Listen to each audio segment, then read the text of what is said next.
저는 오늘 요한복음 1장 말씀을 중심으로 예수님은 누구신가? 예수님은 누구신가? 라는 제목으로 함께 은혜를 나누길 원합니다. 우리 예수님께서 오신 성탄절이 이제 한 주간 앞으로 다가왔습니다. 교회 오래 다니신 분들이라면은 성탄절에 대한 정말 많은 추억들이 있을 줄 압니다. 저도 어릴 때부터 교회에서 자랐잖아요. 특히 중고등부 청년 때에 성탄절을 이렇게 준비한 걸 생각해 보면은 추수감사절이 11월 셋째 주일 끝나면은 그때부터 한 달을 동안은 성탄 준비로 굉장히 분주했던 시간인 것을 알 수 있습니다.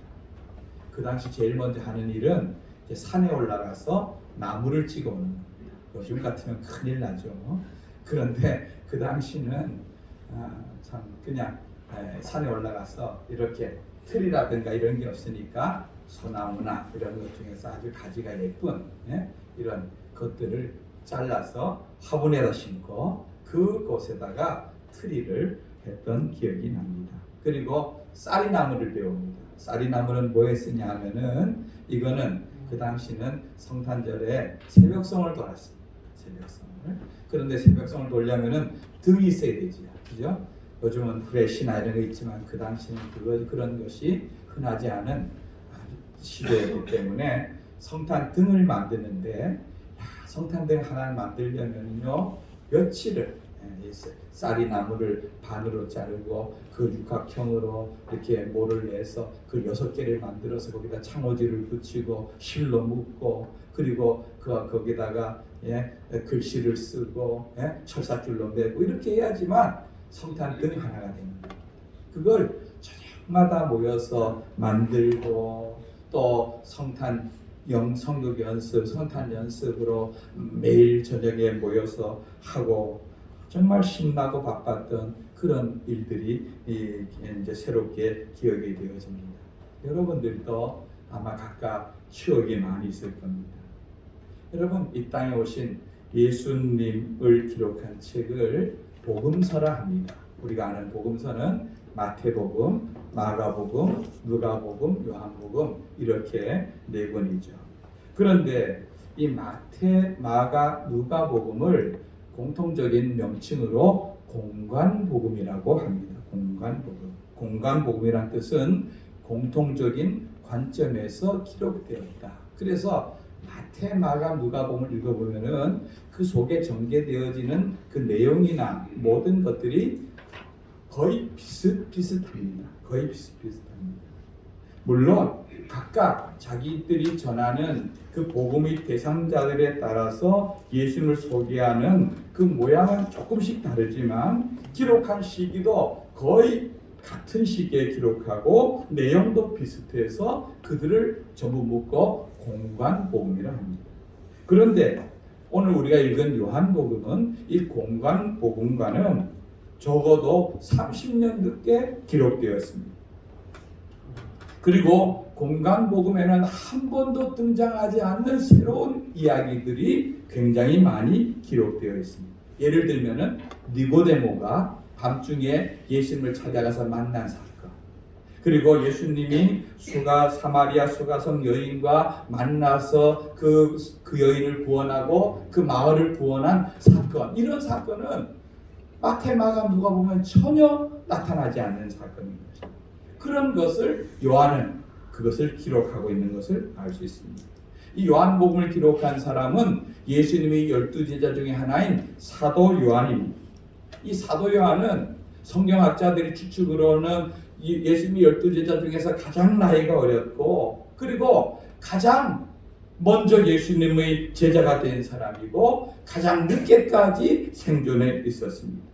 대부분의 모든 제자들은 다 그들은 이 사도 요한보다 30년, 20년 전에 다 순교로 돌아갔지만 사도 요한은 90세가 넘는 나이까지 생존해서 그는 늦게까지 있었던 것을 볼 수가 있습니다.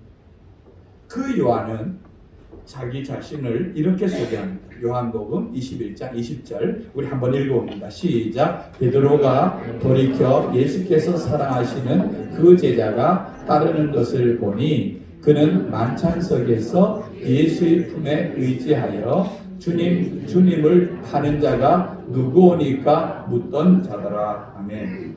여러분 이 말씀에 보면은 세 사람이 등장합니다. 누굽니까? 베드로가 제일 먼저 등장하고, 그죠? 그 다음에 두 번째는 지금 주님 이렇게 해서 주님께 예수님께 물으니까 예수님이 등장하고, 하나는 익명의 사람이 등장합니다.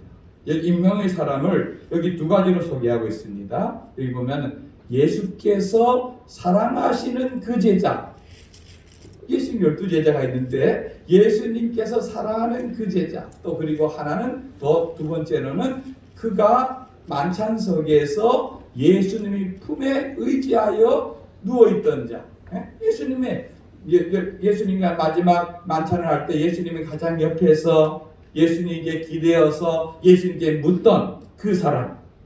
여러분, 그러니까 이렇게 표현한 이 사람, 예수님이 사랑하시는 그 제자, 또 얼마나 예수님이 사랑했는지 예수님을 이렇게 기대어서 예수님께 질문을 했던, 마음에 있는 질문을 했던 그 사람. 그러면 우리나라 말에 이런 말이 있죠. 사랑과 반기는 숨길 수가 없다. 그죠? 사랑은, 여러분 사랑하는 사람만 나타나면은 얼굴에 미소가 띄고 눈이 반짝거리고 달라지죠. 그죠? 반기는 소리가 없어도 냄새로, 그죠? 그가 어디선가 터진 것을 알 수가 있는 거죠. 그러니까 여러분 이 예수님이 제자인 이 사람은 얼마나 예수님과 가까웠으면 예수님의 품에다가 이렇게 기대어서 누울 수가 있겠어요. 그리고 그 자신이 어떻게 예수님이 사랑을 많이 받았으면은 예수님이 사랑하시던 그 제자, 모든 사람을 사랑했겠지만 예수님이 이 제자는 예수님이 자기를 더 사랑하시는 것을 느끼고 있었는데 이 제자가 누구일까요? 바로 사도 요한복음에서 말한 이 익명으로 소개한 제자를 성경학자들은 100% 이 사람은 바로 요한복음을 쓴 사도 요한이라고 말하고 있습니다. 사도 요한이 자기 자신을 드러내지 않으려고, 그러나 그런 현장에서 그렇게 예수님을 품에 기대고 예수님 사랑을 많이 받았던 자이기 때문에 예수님이 자기를 얼마나 귀하게 여기는지 알기 때문에 자기를 익명으로 이렇게 소개하고 있는 것을 알 수 있습니다. 이렇게 예수님의 가장 가까운 측근이고, 여러분 예수님이 어떤 특별한 일, 야이로의 딸을 살리거나 변화산에서 변화하거나 이럴 때 세 명의 제자만 데려갔죠. 그죠? 베드로, 야고보, 요한, 이렇게 세 명. 그 셋 중에 하나. 예수님을 제일 먼저 따랐던 그 제자 중에 하나. 그 사람이 이 요한인데, 가장 가까운 측근이자 예수님의 사랑을 듬뿍 받은 요한, 그 사람의 눈에 비친 예수님, 그분은 어떤 분인가, 이거를 오늘 말씀에 소개하고 있는 것입니다. 여러분 이렇게 가장 가까이에서 가장 먼저 주님을 따르고 가장 늦게까지 주님을 섬겼던 이 제자의 눈에 비친 예수님은 어떤 분이실까요? 첫 번째, 예수님은 하나님이시다. 한번 따라합시다. 예수님은 하나님이시다. 예수님은 하나님이시다. 오늘 1장 1절 말씀을 한번 읽어봅니다. 1장 1절 시작. 태초에 말씀이 계시니라. 이 말씀이 하나님과 함께 계셨으니 이 말씀은 곧 하나님이시니라. 아멘. 이 1장 1절이 성경을 처음 읽는 분들은 좀 어렵게 느껴질 수 있어요. 대체 말씀이 있고 하나님과 계셨고 말씀이 하나님이시라, 이게 도대체 뭘 말하는가 이렇게 느껴질 수 있는데, 여러분 이 말씀 대신에 예수님이라는 단어를 넣어서 읽어보면은 훨씬 이해하기 쉽습니다. 앞을 보고 예수님을 바꾸어서 본 반대인데 한번 읽어보겠습니다. 시작. 태초에 예수님이 계시니라. 이 예수님이 하나님과 함께 계셨으니 이 예수님은 곧 하나님이시니라. 아멘. 여러분 사도 요한, 예수님과 함께 3년을 동고동락하고 먹고 자고 같이 지내고 사역했던, 그리고 가장 가까이에서 예수님을 봤던 그 요한의 첫 번째 고백이 예수님은 하나님이다. 예수님은 하나님. 그리고 하나님께서 천지 만물을 창조하실 때 예수님도 거기에 계셨다. 그러면 그걸 어떻게 그가 알 수 있겠습니까? 이것은 예수님에 대한 영적인 눈이 열리지 않고서는 알 수 없는 그런 일이죠. 여러분, 천지 만물을 창조하신 것은 우리가 성부, 성자, 성령 이 삼위일체 하나님을 말할 때에 성부 하나님께서 천지 창조를 주관하셨습니다. 그러나 거기에 성자 예수님도 성령 하나님도 함께 동참하셨다는 것을 우리는 잘 알고 있습니다. 그죠? 예. 제가 시간 관계상 다 자세한 설명은 이 시간 못 드리지만 예를 들어 창세기 1장 2절에 보면 땅이 혼돈하고 공허하며 흑암이 깊음 위에 있고 여호와의 영은 수면에 운행하시니라. 여호와의 영이 누구를 가리키는 겁니까? 성령 하나님을 가리킵니다. 그리고 그분이 사람을 만들 때 뭐라고 합니까? 우리가 우리 모양대로 우리 형상대로 사람을 만들자 이렇게 합니다. 우리라는 말은 단수입니까? 복수입니까? 복수입니다. 그러니까 하나님이 사람 만들 때에 성부, 성자, 예수님, 성령 하나님과 함께 의논해서 우리를 만들었다는 것을 알 수가 있는 장면인 것입니다. 하나님은 천지 만물을 창조하실 때 무엇으로 만드셨습니까? 말씀으로 만드셨습니다. 근데 오늘 말씀에 보면은 이 말씀이 곧 누구라고 말합니까? 예수님이라고 말합니다. 그 말과 연결해 보면은 말씀인 예수님이시니까 예수님이 천지 창조에 함께 하셨다는 것을 우리는 알 수가 있는 것입니다. 하나님 말씀은 능력이 있어서 아무것도 없는 무에서 빛이 있으라 하면 빛이 있었고 땅이 드러나라 하면 땅이 있었고 새들을 만드시기도 하고 별들과 우주를 모든 것을 만드셨는데 그 일에 예수님께서 말씀으로 함께 하셨던 것입니다. 여러분, 이 예수님을 가장 가까이 해서 3년 동안 함께 지낸 제자의 눈에 예수님이 야 능력 많은 선지자다, 야 대단히 능력 많은 하나님 보내신 분이다 이런 정도 아니라 그분은 우리와 함께 있었던 그분은 하나님이셨다. 이런 고백은 정말 놀라운 고백인 것입니다. 이것은 여러분 영적으로 예수님을 깊이 만났다는 것을 감정적으로 또한 증거하는 증거입니다. 두 번째, 요한의 눈에 비친 예수님은 빛이시라는 것입니다. 오늘 1장 4절 말씀 읽어봅니다. 시작. 그 안에 생명이 있었으니 이 생명은 사람들의 빛이라. 예수님을 뭐라 고백하고 있습니까? 예수님은 생명의 빛입니다. 예수님은 생명의 빛. 여러분, 우리 예수님은 빛으로 이 땅에 오신 줄 여러분 믿으시기 바랍니다. 빛이 반대말은 뭡니까? 빛이 반대말은 어둠이죠. 어둠이란 말은 죄로 타락한 이 세상을 가리킵니다. 여러분, 죄는요 어둠 속에서 왔다. 여러분, 저 소돔 사람들 보세요. 소돔 사람들. 그들은 낮에 천사가 롯의 집에 들어올 때 가만히 지켜봅니다. 그러다가 어둠이 거리를 덮기 시작하자 하나 둘 그들은 이 롯의 집으로 모여들기 시작하는 것입니다. 왜 그렇습니까? 어둠이 그들의 죄성을 부끄러움을 가린다고 생각하기 때문에 그렇습니다. 여러분, 대부분의 죄는 어둠 속에서 일어납니다. 저도 직장 다닐 때, 옛날에 직장 다닐 때 나이트클럽이라는 곳에 가본 적이 있어요. 저는 몇 번 못 가봤어요. 저는 별로 이런 거를 즐길 줄도 모르고 해서 직장 생활하니까 어쩔 수 없이 따라갔었습니다. 그런데 나이트클럽은요 불이 환하게 켜져 있는 데가 없어요. 그죠? 들어가는 입구는 화려하죠. 그러나 들어가 보면은 불이 들어갔다가 나갔다가 합니다. 요즘은 그런지 안 그런지 잘 모르겠어요. 하도 오래전에 가봐서 그런데 한 30년 더 됐겠죠. 그죠? 그러면 불이 나갔다 들어왔다 그러면 앞에 있는 사람을 봤다가 못 봤다 그래요. 그래서 이게 불이 끈 것도 아니고 켠 것도 아니고 사람도 얼굴도 제대로 보지 못하게 하고 이렇게 하는 거예요. 그래서 그걸 보면서 저거는 사람을 반쯤 제정신이 아니게 해서 사람들이 이런 속에서 그러니까 그런 어둠을 틈을 타서 사람들이 자기들이 또 술의 이 힘에 빌려서 이제 거기서 춤을 추고 거기서 이제 영혼을 빼앗기는 이런 일들을 하도록 하는 것이죠. 여러분, 그런 어둠의 문화 속에 우리가 들어가고 빠져들고 하다 보면은 점점 어둠 속에 우리는 거할 수밖에 없게 되어지는 것입니다.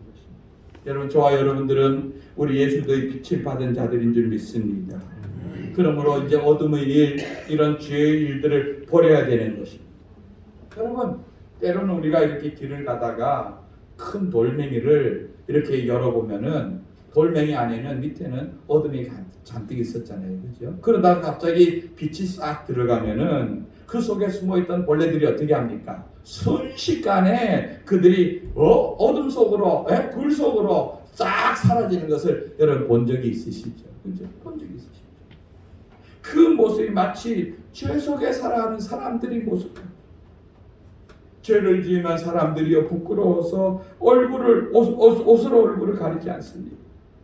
여러분, 빛 대신 예수님은 우리의 죄를 몰아내고 우리를 구원하기 위해서 이 땅에 오신 줄 믿으시기 바랍니다. 에베소 5장 8절에는 이런 말씀이 있습니다. 앞을 보고 읽어보겠습니다. 시작. 너희가 전에는 어둠이더니 이제는 주 안에서 빛이라. 빛이 자녀들처럼 행하라. 아멘. 여러분, 예수님 안에서 이제 우리는 어둠에서 건진받은 빛이 자녀인 줄 믿으시기 바랍니다. 그리고 빛이 자녀로서 이 땅에서 살아가시는 복된 성도들 되시기를 주님의 이름으로 축원드립니다. 세 번째로 예수님은 성육신 하셨습니다. 오늘 14절 말씀 한번 읽어봅니다. 시작. 말씀이 육신이 되어 우리 가운데 거하시매 우리가 그 영광을 보니 아버지 독생자의 영광이요 은혜와 진리가 충만하더라. 아멘. 여러분, 성육신이라는 말은 신이신 하나님이 인간의 몸을 입고 이 땅에 오셨다는 것입니다. 말씀이 육신이 되었다 이렇게 말하고 있습니다. 여러분, 말씀은 말의 높임말이죠, 그죠? 예수님을 말씀이나 이렇게 표현하고 있는데 그분이 육신을 입었다는 겁니다. 말이라는 것은 보이지 않는 그런 것이죠. 근데 예수는 원래 하나님과 같은 신이셨는데 그분이 제한된 인간의 몸을 입고 제한된 인간의 모습으로 이 땅에 오셨다는 것입니다. 그런 신이란 영적인 존재입니다. 여러분, 우리 중에 하나님을 본 사람도 없습니다. 그죠? 그러나 신은 시공간의 제한을 받지 않습니다. 그러나 인간은 그렇지 않죠. 여러분, 우리가 예배 마치고 제가 예배 마치고 나서 식당으로 가야 되겠다. 사라져라 뿅 하면 제가 없어집니까? 안 없어집니다. 제가 1층에 내려가서 식당에 서 있지 못합니다. 저는 예배 마치고 나가서 걸어서 문을 열고 나가서 걸어서 내려가야지만 됩니다. 왜 그렇습니까? 인간이기 때문에 그렇습니다. 우리는 시공간의 제한을 받는 그런 자인 것입니다. 그런데 하나님이 신이 이런 제한된 인간의 몸으로 오셨다는 것 자체가 얼마나 크고 대단한 일입니다. 신이 사람이 되었다는 것 자체도 얼마나 낮아지고 그것이 매이고 가치 일인지 모르는 것입니다. 그런데 예수님은요 가장 낮은 마구간에 태어나셨습니다. 예수님이 하나님의 아들이 왕의 아들로 태어나도 엄청 낮아진 거죠. 짐승들이 사는 마구간에 태어났다는 것은 예수님이 가장 낮은 그 자리까지 오셨다는 것을 의미하는 것입니다. 여러분, 시공간을 마음대로 다니시던 분, 영원부터 영원까지 계신 그분이 제한된 공간, 제한된 인생을 인산 속에 갇혀 있다면 얼마나 답답한지 모르는 것입니다. 제가 지난주에 우리 강원도에는 노예가 2개 있습니다. 강원노예, 강동노예. 그래서 강원도에는 춘천, 원주를 중심으로 한 서부권, 강동노예는 속초, 강릉을 중심으로 한 동부권에 있는데 이제 장로님들은 강원 지역이 연합을 해서 같이 매년 한 차례씩 순회를 합니다. 그래서 장로님 권사님들을 모시고 제가 흑산도 홍도를 방문하는 2박 3일 일정에 제가 노회장이라서 이제 말씀을 전해줘야 된다고 해서 반강제적으로 이제 제가 갔죠. 사실 여행이라는 게 부부가 같이 가고 그죠? 이렇게 해야지 재밌는데 또 좋아하는 사람, 사랑하는 사람, 마음이 통하는 사람끼리 여행할 때 즐겁지. 제가 그냥 직분 때문에 어쩔 수 없이 제가 다녀왔습니다. 근데 이제 그래서 홍도에 이제 들어가서 거기 이제 홍도까지 들어가서 거기에서 이제 1박을 하고 이제 그 다음 날 이제 흑산도에 와서 이제 흑산도에서 이제 1박을 하고 이제 육지로 해서 나오는 일정입니다. 이제 여기 이제 목포에서 홍도까지 3시간, 이제 흑산도까지는 2시간 반. 홍도에 들어가서 먼저 1박을 하고 나와서 흑산도에 들렸다가 구경을 하고 1박을 하고 나오는 일정인데 홍도에 딱 들어갔는데 저희들을 인도한 가이드가 이런 말을 하는 겁니다. 홍도라는 곳은 들어올 때는 마음대로 들어와도 나갈 때는 마음대로 못 나갑니다. 그때 그게 뭔 말인지 몰랐어요. 아니 우리는 내일 다 이 흑산도로 가서 아침에 구경하고 오전에 떠나서 흑산도로 가서 거기 구경하고 1박하고 그 다음에 이제 목포로 해서 돌아오는 건데 이렇게 했는데 그 다음 날 되니 이게 이 말이 현실이 되었어요. 그래갖고 풍랑주의보가 내렸다. 풍랑주의보. 여러분 홍도란 섬은요 1시간만 돌면 다 도는 섬이에요. 조그마해. 인구도 500명밖에 안 돼요. 그런 곳에 3일을 제가 같이 있었어요. 거기에 제일 오래 갇혀 있었던 사람들은 10박 11일을 갇혀 있었어요. 10박 11일. 그러니까 어디 갈 데도 없어요. 볼 것도 없어요. 볼 것도 없어요. 얼마나 답답한지 몰라요. 밖에는 비바람이 몰아치고 이렇게 있어요. 중국 어선들이 가까운 데 있다가 거기에 중국 가까운 곳이라서 거기에 피항에 와 있다. 그리고 우리는요 지금 육지에 사니까 언제든지 마음만 먹으면 내가 가고 싶은데 그죠? 어디든지 우리는 차 타고 마음대로 갈 수 있잖아요. 근데 섬이라는 것은 그렇죠. 아파도 그 안에서 아파야 됩니다. 이 풍랑주의보 뜨고 이러니까 아주 모르겠어요. 헬기가 뜨는지 위급한 상황이 뜨는지 몰라도 엔간한 거는 그 안에서 다 해결해야 돼요. 그러니까 뭐 배가 왔다 갔다 해야지 먹을 것도 들어오고 이러죠. 매일 똑같은 반찬에 똑같은 것 주고 이러니까 3일 동안 그게 여행이 아니라 즐거움이 아니라 정말 힘든 그런 것이었어요. 그런데 하나님인 예수님이 제한된 그런 육신의 공간 안에 갇혀 있으면 얼마나 힘들고 그렇겠어요. 장로님들, 권사님들은 이렇게 그 산이 하나 있어요. 깃대봉이라고 하는 한 2-3시간 걸리는 산에도 올라가고 어쨌든 돌아보고 재미있게 보내는데 저는 그냥 숙소에서 있었는데 홍도에서 딱 하나 볼 게 있었어요. 뭐냐면은 홍도에 남부교회라는 교회가 있어요. 우리 교단 교회인데 제가 월요일 화요일은 거기에서 그 교회를 빌려서 이제 우리 거기 수련회를 해서 말씀을 전하고 이제 수요일까지 갇혀 있었어요. 목요일 날 나왔으니까 수요일 날은 거기 수요예배가 있잖아요. 그래서 수요예배에 참석해서 목사님의 이제 간증이어 말씀을 듣는 시간을 가졌어요. 그 목사님은 올해 이제 71세예요. 내년이면은 이제 정년이 되어서 은퇴하실 날인데 이 목사님이 33살에 홍도에 들어가셨다. 저기 전라도 익산 분이십니다. 육지에 사시는 분. 여러분 거기에서 목포로 하루에 이제 배가 정기적으로 들어가면 2번 나올 수 있는데 한 번 나오면은 무조건 하루에 들어갈 수는 없습니다. 그런 곳에 3시간 걸리는 곳에 그곳에서 여러분 그 아까 말한 대로 1시간밖에 안 되는 그곳에서 살아가는 게 얼마나 답답하겠습니까? 33살 젊은 날에 그곳에 들어갔는데 사모님은 나는 그런 섬에 못 들어간다 해서 혼자 들어가서 6개월을 지냈다.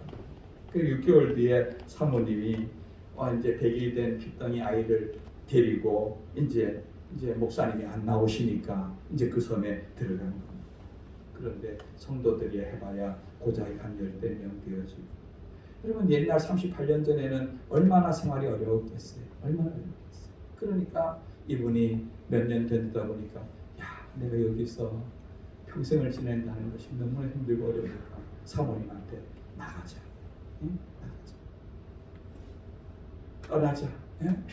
보따리 싸자. 이렇게 했는데 그때 사모님이 딱 정색을 하고 내가 어떻게 여기 들어왔는데 당신이 나가려고 하냐. 응? 사모님은 이제 이미 6개월 후에 들어가면서 정말 이 교회를 위해서 하나님 보내심을 위해서 평생 드려야 되겠다는 마음을 가지고 있어요. 그 말이 목사님한테는 크게 햄버거 한방 얻어맞은 것 같은 말이라고 정신이 번쩍 들어서 그때 이제 다시 보따리를 풀고 주저앉아서 지금까지 왔고. 여러분 이 목사님에게도 50대 목사님이 아주 잘생기고요. 유도도 4단이고 검도도 2단이고 운동도 잘하시고 찬양을 얼마나 잘하시고 70세가 넘은 나이인데도 찬양을 정말 성악가처럼 잘했어요. 그러니까 그 섬에 한 번씩 들어갔던 분들은 그 목사님에게 반해서 50대에 이 교회 저 교회에서 목사님을 모셔가려고 사람들이 오고 이랬다. 저 부산에 있는 어떤 큰 교회에서는 제가 알기로 몇천 명 모이는 교회에서는 이 목사님을 모셔가려고 목사님 모시면 우리가 에쿠스를 사드리겠습니다. 에쿠스가 좀 비싼 차잖아, 그렇죠? 그런 차를 사드리겠습니다. 이래도 목사님이 아닙니다. 저는 이 섬을 못 떠납니다. 나는 하나님께서 여기에 보냄을 받았습니다. 그래서 끝까지 정면을 지킨 것이죠. 저는 그 목사님 보면서 예수님 생각이 나요. 참 사람들 볼 때는 참 작은 섬, 별 볼일 없는 목회자로 보일지 몰라도 낮은 곳에서 끝까지 사명 감당한 그 모습 속에서 예수님 모습이 그려집니다. 여러분 사람이 그렇게 낮은 곳에서 섬기는 것도 참 귀하고 정말 배울 것이 있어 보이는데 하늘 영광을 다 버리시고 인간이 되신 예수님의 사랑은 얼마나 큰지 얼마나 크고 얼마나 위대한지.